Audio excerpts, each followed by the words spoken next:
that side. No, this side. Actually, this side. Turn around. Yeah. Right.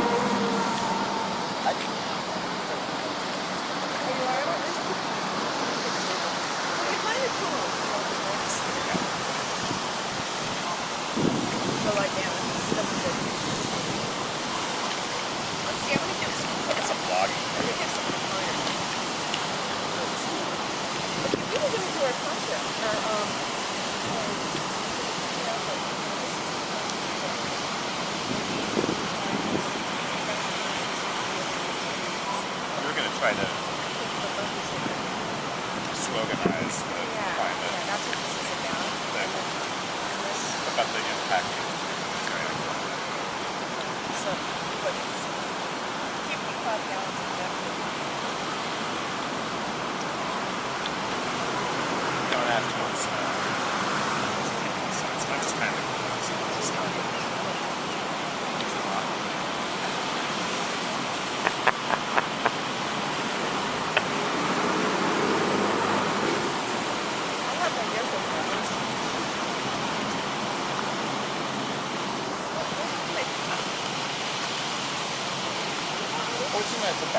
Sorry. How come the pillows don't match? Is that significant? I don't want to get them mixed up. I like the polka dot. I didn't wash my hair last night, so. Yeah. So far, so good. I know. I think it might take a while. Can I ask you somebody to explain their view of the project? Yeah. Well, take it all off. First, because you're going to get the market fatigue for us. Well, I'm just exhausted. This is more about nervous exhaustion on my part, but the market certainly factors into my exhaustion. It's like you're playing really unwarranted, being subject to the market. So you're tired. I'm literally here so I can relax a little bit. Do you know how in like the 90s everybody was tired because they had some kind of like low-grade autoimmune disease? Like that was that decade's problem. Right. Like this fatigue is a different kind of like constantly nervous, like menial, like 1 million menial tasks later fatigue kind of thing. Right, well, it's AIDS and for me and being nervous. But it's more just the art market, consumer market, job market. I mean, I feel like there's all these fluctuating. The environment is fluctuating so much for any kind of work that I do that it becomes almost too hard to really accomplish much more than putting a mattress in a park. I mean, no, seriously, this is enough work for me today. Yeah. So is this an illustration essentially of an experience you're having? Maybe. As much as a public response? To respond to the theme of this greater project. Are you aware of the Israeli couple that is essentially living and sleeping in public at the Marina Abramovic Institute right now? No, we didn't know that. We gotta go check that out. Oh, God. And what did they say? Yeah, we should. We researched a lot of things, but we missed that. We were researching outside the island, The bell tolls for either thee or them. It's one or the other.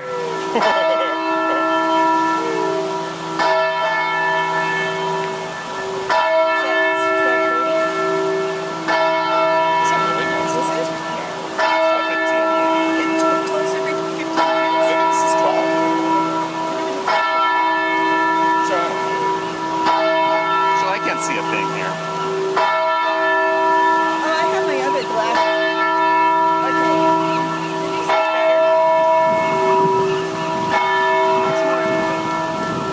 Okay. I could take my glasses off. My wife gets pissed when I bring the computer to bed. I don't customarily do that. Do I? I wouldn't know.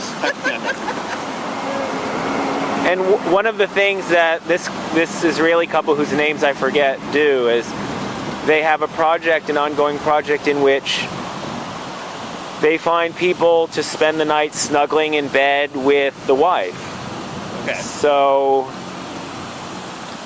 and then it's not sex related, it's just this kind of, it's about intimacy and I guess overcoming fear and strangeness and whatever. Well, in this case,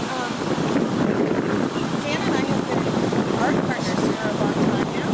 We're doing projects together, and in the context of Capitalism is Over If You Want It, which is a reference to the Yoko Ono and John Lennon performance piece of the 70s, advocating for peace due to the Vietnam War.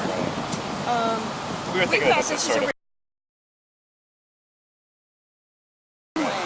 for us, who we are, and the different conditions that exist around the greater concerns. Yeah, and my idea is that today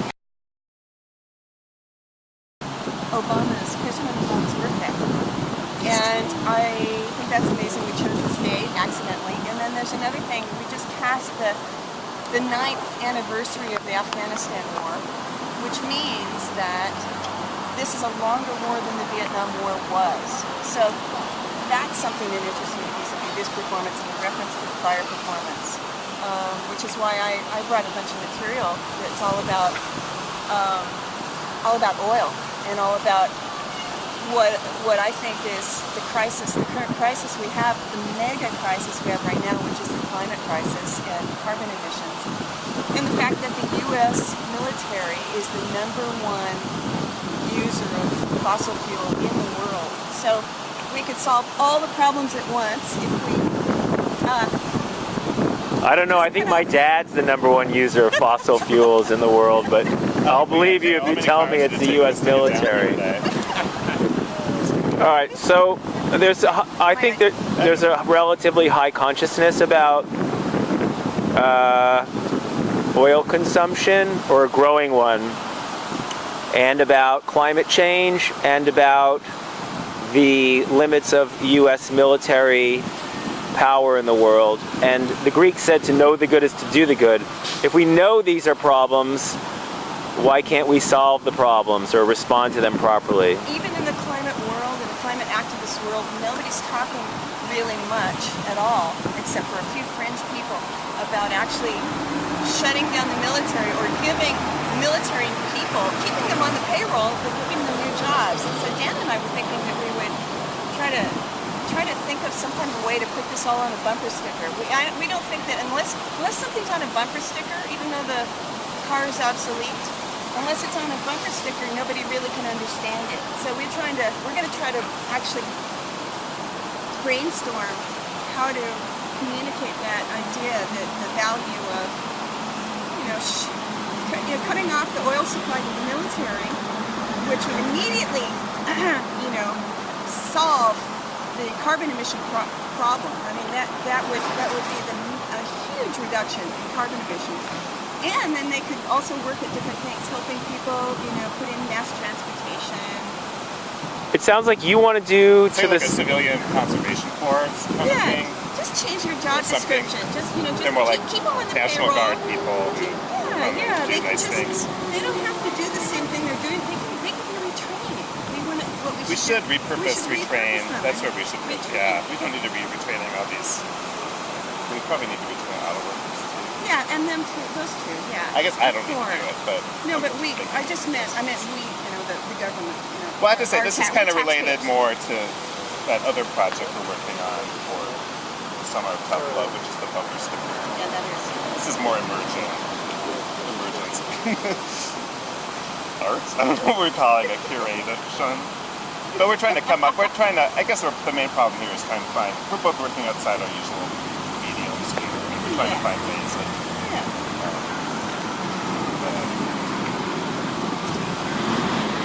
engaging people in conversations about topics that are. Is it right? I don't know. This is an experiment. Well, we're regarding the military, it sounds like you want to do to them what General Petraeus did to the Iraqi insurgents. Exactly. Essentially pay them off, give them different jobs so they won't attack everybody. Yeah, if the military... So it's counterinsurgency against our own military. Yeah, because they have now become the problem. You know, obviously, I mean, they've become the problem in Afghanistan and Iraq. I mean, I think we see that by the escalating hostilities with the lengthening war, escalating hostilities, you know, the strategy has not worked. So that's my theory. I think that they need to have a new job, and I think that, you know, if we had more time, if the climate gave us more time to kill more people in Afghanistan to see if that would work, I guess that would be okay. But the reality is, the Earth doesn't have more time, and neither do we. We're, you know, human life is on hanging by a thread. You know, I mean, obviously, other life forms are already hanging by a thread. So, no, they're dying, actually. I should say. On a completely different topic, Yeah. if it, you know, we're here in San Francisco and it's 54 degrees Fahrenheit. Yeah. If this were a warmer climate, would you guys have left clothing on? Yes. Yeah. Most certainly. Yeah. I don't know. Maybe Yeah. next week. I Can I talk to you for a second? Sure. You could